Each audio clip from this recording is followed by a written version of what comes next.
জাবের ভাইয়ের কণ্ঠ শুনে কিছু মানুষ আতঙ্কিত হতেছে, তাই জন্য হাদি ভাইয়ের মতন জাবের ভাইকেও সরিয়ে দিতে চাচ্ছে। এমনিতে কি জানতেছে? আমরা যখন মার খাইতেছিলাম আপনারা কই ছিলেন? বাংলাদেশের স্বাধীনতা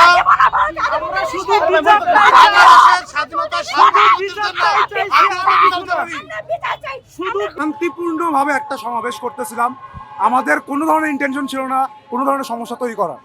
হঠাৎ করে তারা ঝুমা আপু গেছে কথা বলার জন্য, আপনার হাদি ভাইয়ের ওয়াইফ ওইখানে গেছে চিঠি দেওয়ার জন্য, তো তাকে ঢুকতেও দিচ্ছে না, ছেড়েও দিচ্ছে না। ঝুমা আপু যখন গেছে তার গায়ে হাত তুলে দিছে।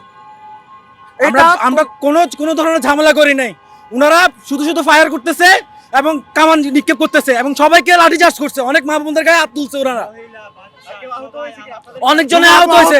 জাবের ভাই আহত, রক্ত দিয়ে ভরে গেছে সবার শরীর। সরকার চুরি পড়ে আছে, প্রশাসনকে শাড়ি চুরি লিপস্টিক নূপুর। আচ্ছা কি হয়েছিল একটু বলবেন, আসলে একটু কি হয়েছিল? আমরা শান্তিপূর্ণভাবে মিছিল করতেছিলাম, বসেছিলাম। সরকার এটা সবাই জানে।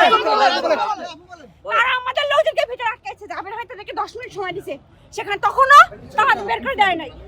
আমাদের লোকজনকে ভিতর থেকে বের করে না, পরে ঝুমা আপু গেছে, ঝুমা আপু বের করতে দেয় নাই। লাস্ট মোমেন্টে আমরা যখন সবাই সামনে গেছি তখন তারা টিয়ার শেল, গ্যাস বোমা সব ছোড়া শুরু করছে, আমাদের একাধিক ভাইকে মাইরে আহত করে রাখছে।